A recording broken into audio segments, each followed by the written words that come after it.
Hello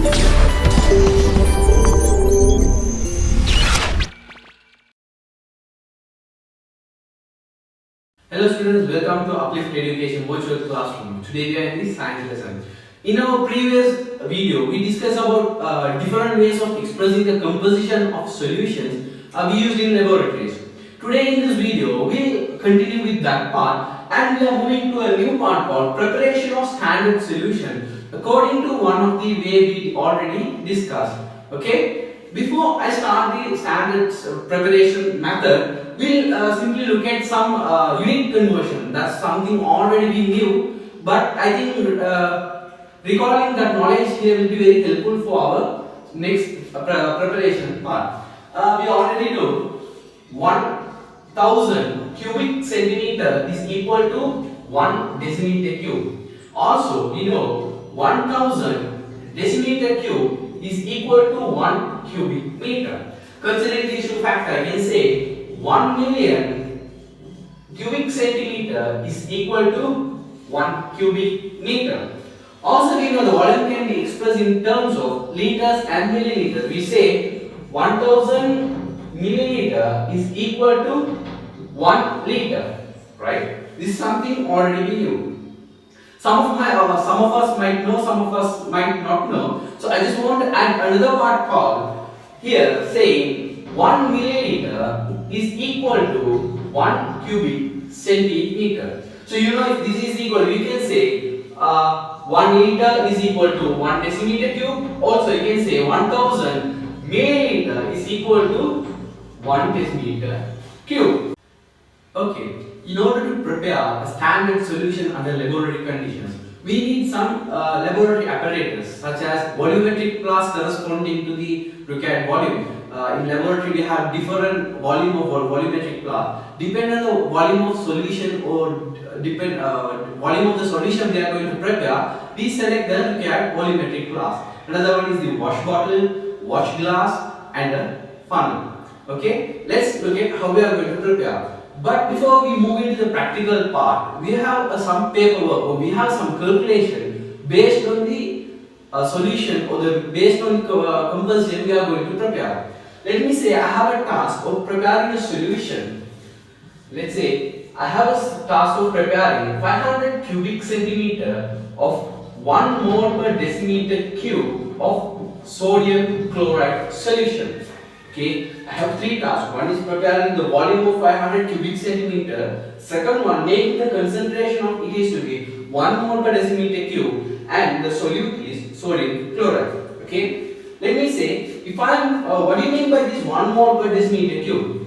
If I have 1 decimeter cube of this solution, that means in this solution there will be 1 mole of sodium chloride.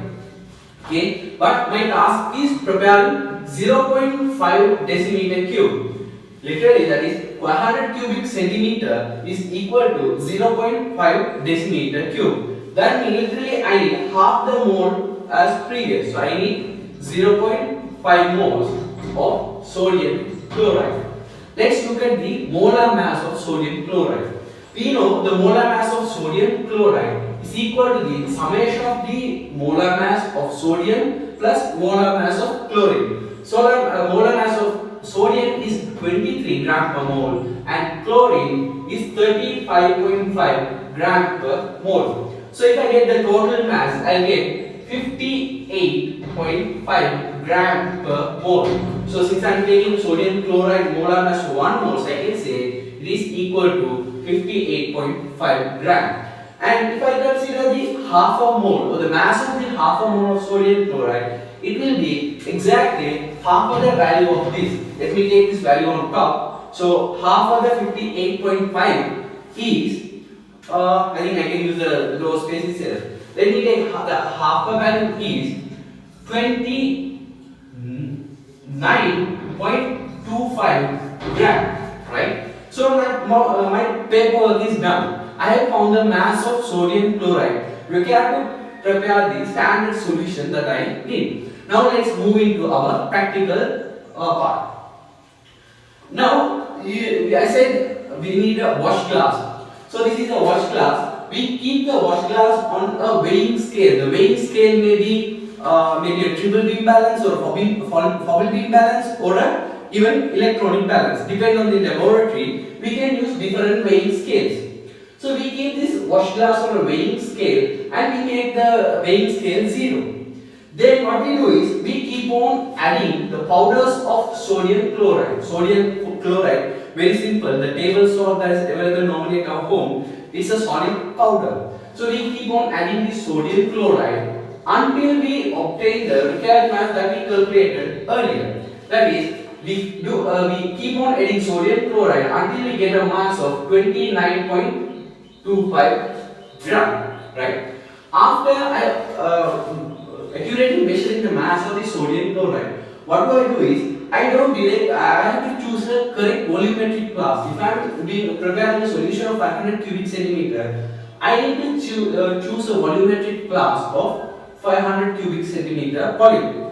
Okay, I don't directly pour the sodium chloride into the volumetric class. There is a procedure. Reason is, if I just pour it directly without the help of any other apparatus, due to air it may be flew some other places, or there is a possibility of getting stick to the wash glass or the funnel.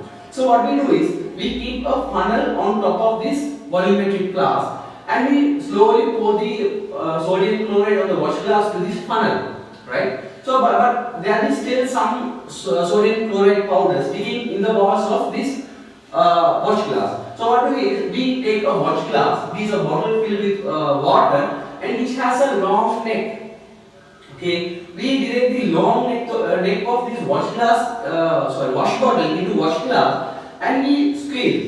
Now this wash bottle is filled with water. When we squeeze this wash bottle, what happens is water flow into the wash glass and the entire sodium chloride that is stick on the walls of wash glass wash into the funnel and that's automatically drained into our volumetric glass.